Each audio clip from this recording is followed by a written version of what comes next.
Trekking low snow and the colder weather as we transition out of the spring conditions back to what's going to feel more like winter. I'm ABC 10 Chief Meteorologist Monica Woods in Sacramento, California, tracking this cold blast of air rolling our way. As we head into our Wednesday evening, most of the shower activity will actually be in the foothills and the Sierra. Snowline starting to come down somewhat.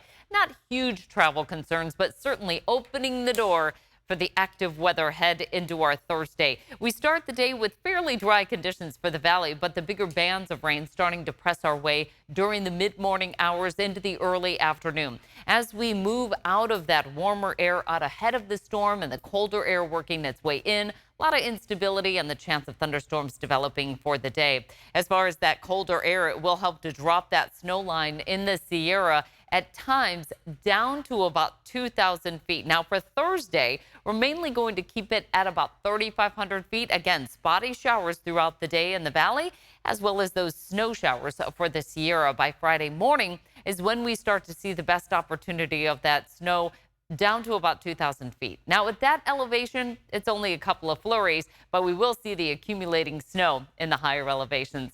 Taking a look at our weather conditions right now, it is smooth travel in the high country, mostly just some light rain showers. There's still some snow on the ground there. Some of the rain kind of moving in through the region is going to melt some of that, but we're going to replace it quickly with more snow on the way. Our satellite and radar showing that band of clouds moving its way through. Coldest air is still well behind us, and that really doesn't get going until we get into our Thursday forecast. A little closer inspection here. You can see the rain band right along I-80 and a few snow flurries there along Highway 50. The biggest impacts from this storm actually will be south of Highway 50. Winter weather advisory goes into place at 11 o'clock tonight. That will take us through our Thursday and not end until late Friday at 11 p.m. So we've got 2 solid days to deal with these wintry conditions. That winter weather advisory will be in place above 3,500 feet. That's where we'll see the biggest snow accumulation. Some of the bigger impacts, again, south of Highway 50 along 108, 88 and 89. If you plan to head to places like Kirkwood or Bear Valley, even into Mammoth, be prepared for a lot of wintry conditions, travel delays, chain controls possible throughout the entire spine of the Sierra. And again, that snow level dropping to 2,000 feet means we're going to be chaining up really low in elevation for the Sierra. Here's a look at those temperatures. As I mentioned, we're going to come out of those unseasonably warm conditions into that cold blast of air that takes us not only about 5 to 10 degrees below average, but in some pockets about 15 degrees below what we normally see for this first week of April. We get another little shot of cold air coming in on Sunday. That's going to keep us right about average, if not slightly below average for the first full weekend of April. Most of those storms coming out of the Pacific. That first one really starting to gain some steam right now in the Pacific that will sweep our way, bringing the rain and snow with it. I'll look at the snow level forecast on Wednesday. So for tonight, generally around 6,000 feet. That's about as low as it will go. And then overnight into our Thursday, when we see the heaviest snow, that snow line comes down to roughly about 3,000 to 3,500 feet. And then by Friday morning, it's down to about 2,000 feet. We're not going to see too much snow on Saturday. Could see a few snow flurries during the day on Sunday evening as that second weather system starts to move on through. But again, as you can see with these snow totals, most of the heaviest snow will be south of Highway 50 towards Bear Valley, Kirkwood, Mammoth, Yosemite. We'll still see some snow showers, though, down to about 2,000 feet. It will be mainly in the form of flurries, not much in the way of accumulation. I really feel that Placerville is going to be a little bit in that line, not necessarily seeing 9 inches of snow, or Auburn. That's a little too low, so that model slightly overshooting the accumulated snow at that elevation. Rainfall totals roughly about a ½ an inch in the valley, closer to about 1 inch to 1.5 inches in the foothills, but some of that will be a mix of rain and snow. Again, looking at a slightly wider view, we're going to see some pretty good action in through Northern California. If you're traveling along I-5 northbound, especially towards the end of the week and the beginning of the weekend, bring the chains, be prepared for potential of chain controls, even along I-5 towards the border there for California and Oregon. There comes the rain right through our Thursday morning forecast and the snow as well. What's also interesting about this is that the coastal range gets in on some of the snow action for our Thursday morning. By Thursday afternoon, more rain for the valley, snow through the Sierra, and it is widespread. So even 395, if you're traveling on the east side of the Sierra, is going to be pretty problematic. Northbound on 395 also dealing with snow, and there's the snow showers there through the coastal range. Periodically, we'll see that snow line down to about 2,000 feet early Friday. Most of the rain actually done pretty early on Friday, just some spotty showers associated with that trailing end of the cold front, and the snow showers finally clearing out by about 9 o'clock. Expanding the view, there comes that next weather system, that low pressure system that will sweep on in for Sunday. It's going to be a dry one, it looks like right now for the valley, but for the Sierra, a slight chance of those afternoon snow showers. If you're planning to head up the hill to do some skiing and snowboarding over the weekend, be prepared for changing conditions and really cold conditions as well. We had some spring skiing earlier this week. Now it's right back to the wintry weather. This comes on the heels of our latest snow survey, which showed real promise, considering that the first snow survey of the year, our statewide average only 28%. Yesterday, we had that fourth snow survey, and we were at 110% statewide. The location where they do that snow survey, where they stick that pole in the ground, is at Phillips Station. And at that location, 113% of average. If you're wondering, why do we stick that stick in the ground there? That's to measure not only the snow depth, but also the amount of water in that snowpack. It's a very important and critical date for us to understand how much water we're going to have in the dry part of our year.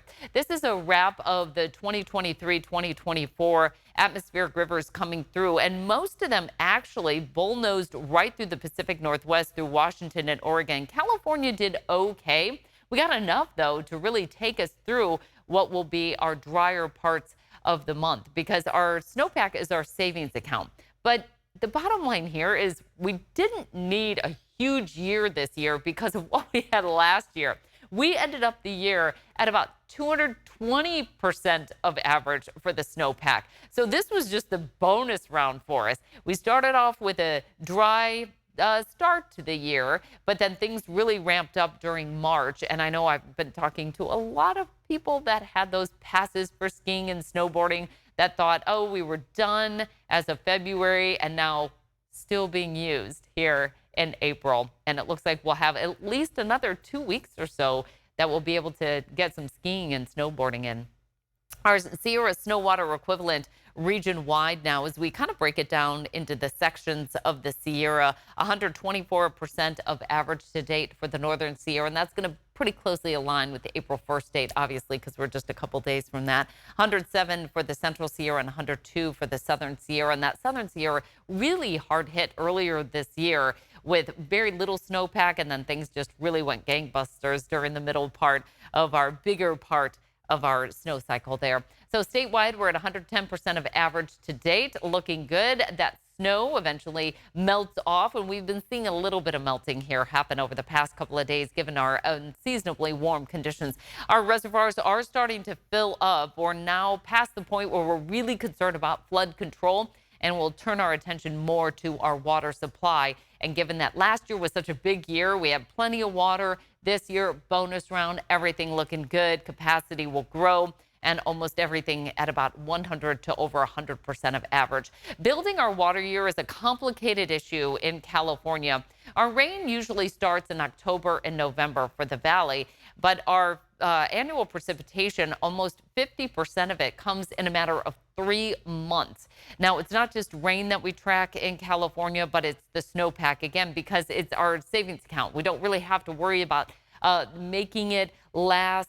We just have to let Mother Nature take care of it and melt it down. Once we get to that peak snowpack April 1st, we'll start to see our peak snow melt all the way through May. And then when our water is at our highest demand, that's when we have the really reliance on our reservoirs as well as groundwater. If we need to, we can import that water, but that's the more costly way to deal with our water in California. Our Lake Tahoe average monthly snowfall goes down as well as we head into April. So this is really nice to see just a little bit of fresh snow come in. Our normal rain also really starts to wind down in April. By May, we're under an inch of rain on average. And then by June, July, August, we're basically dry. So what we see pretty much at this point is what we get. Our water year in California starts on October 1st. Of 1 year, and we'll take it all the way through September 30th of the next year. So these numbers are what we represent for our water year. We're an inch behind normal for Sacramento, 4.5 roughly for South Lake Tahoe and Palm Springs, also seeing the deficit. But given that almost every other city is above average, one city is maybe an outlier, but we work in unison throughout the entire state.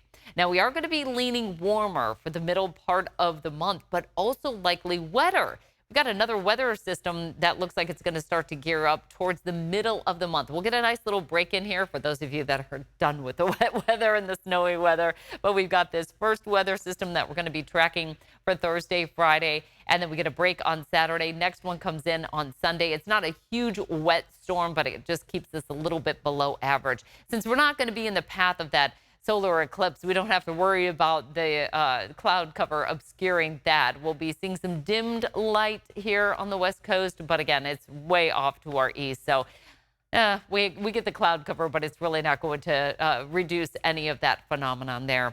As far as that next weather system, it starts to approach in the Pacific. Now, it's really far off, but it's something that we'll be watching for the middle of the month. In the meantime, got this cold air that's going to be coming in for Thursday, Friday, and Saturday. Highs only in the 30s for this year. There's that slight chance of a snow flurry late in the day on Sunday. For the foothills, we've got areas of showers on Thursday and Friday. Dry for the weekend outlook, and we'll see the rain as well along the coast for Thursday and Friday, but dry and cool for the weekend. And that'll be in play for the valley. We'll be seeing a cool first weekend of April, and then a big warm up after that. Highs will be back into the 80s. Well, we've got a whole weather playlist with in-depth forecasts just like this, explainers and weather specials on ABC 10 Plus. I will say we've got our newest series that is debuting right now on To The Point with Alex Bell. That's every day at 6:30. We've already had 3 of those stories air on ABC 10. We have the next one coming up on Thursday. Really great in-depth look at the future of California water.